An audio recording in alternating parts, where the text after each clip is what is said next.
apakah kasih Tuhan itu melimpah pada saya maupun keluarga? Karena aku merasakan hidupku itu datar-datar aja. Istilahnya ya saya merasa berbuat baik semampu saya menurut apa ya perintah Tuhan, tapi tidak menggebu-gebu gitu Mas, saya datar-datar aja. Apakah di sini kasih Tuhan itu juga melingkupi keluarga saya atau yang saya pribadi? Karena saya juga sudah belajar membaca kitab suci gitu journey itu, tapi perasaan kok saya tidak bisa berkembang untuk memahami kitab suci yang dengan telaten baca, cuman untuk mensarikan perikop yang saya baca ini saya kok sulit sekali. Semua orang dikasih sama oleh Tuhan ya. Jadi mau dia hidup datar, mau dia hidup naik turun, semua orang dikasihi oleh Tuhan. Jadi ibu pun sangat dikasihi oleh Tuhan. Nah, hidup itu adalah pilihan. Kalau misalnya ibu hidupnya datar, tapi sampai hari ini kan semua selamat, bukankah itu pemeliharaan Tuhan, kasih nyata Tuhan? Ya.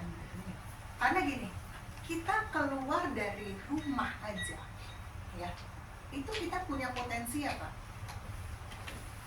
Macam-macam. Kecelakaan, jatuh, Dirampok, dihipnotis kayak mama saya, dibunuh bisa. dibunuh.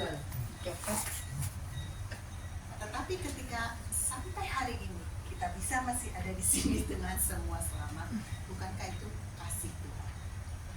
Ya. Hidup datar atau tidak datar itu sebetulnya pilihan kita masing-masing. Jadi kalau saya kadang-kadang ini, Tuhan tuh adil, Tuhan sayang tapi Tuhan adil. Dia memberi hukum tabur tuai. Apa yang kita tabur, kita tuai. Jadi ada orang yang hidupnya naik turun, ada orang hidupnya datar. Kenapa? Taburannya. Jadi kalau tabur tuai agak susah, bayangin pernah lihat main squash? Squash tuh kayak tenis tapi nah, kalau kita pukulnya kenceng, kalau kita pukulnya pelan, hidup itu seperti itu.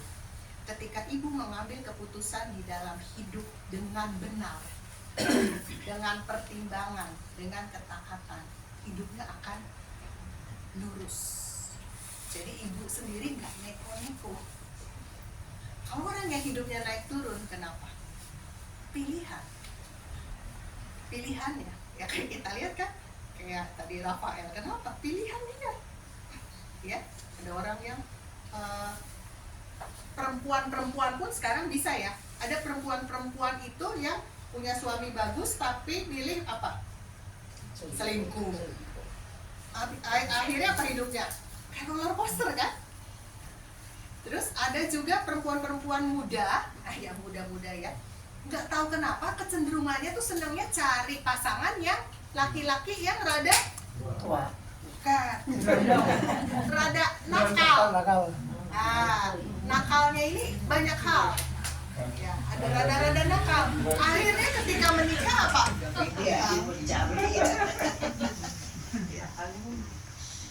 Terus mungkin ibu sebagai ibu ketika punya anak, ibu melakukan hal yang benar, memberi contoh teladan yang baik pada anak-anak. Anaknya berapa, Bu?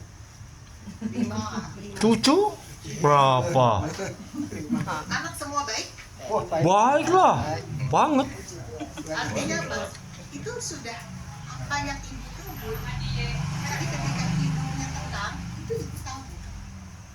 Jadi ibu tuai, hidup yang tenang. Berapa banyak orang di luar sana mendambakan hidup seperti ibu? Yang orang di rumah, waduh kacau banget gitu ya. Mendambakan hidup seperti ibu. Hidup yang tenang, damai. Kan biasa rumput tetangga selalu lebih hijau. Ya. Jadi ketika hidupnya tenang, itulah kasih Tuhan. Dan kalau saya boleh bilang, yang ibu tabur yang baik. Jadi berbuahnya ya semua tenang, baik. Terus kedua, Alkitab itu, kitab suci itu adalah buku ya. By the way, kitab suci itu adalah buku yang paling tua. Hebat ya. Dari sebelum Masehi sampai sekarang kita masih baca. Yunus itu berapa tahun sebelum Masehi kita masih baca. Luar biasa. Dan masih relevan. Hebat kan? Sekarang saya tanya yang insinyur-insinyur, teknik aja, teori-teori, ada perubahan nggak? Hanya, apalagi yang ekonomi, ya. Kita belajar ekonomi, saya aja belajar ekonomi berapa tahun yang lalu sama sekarang banyak perubahan nggak? Tapi Alkitab dulu, sekarang dan selamanya tidak berubah. Dan ajaibnya, ini tuh bisa satu bacaan bisa bicara ke orang banyak, itu beda-beda.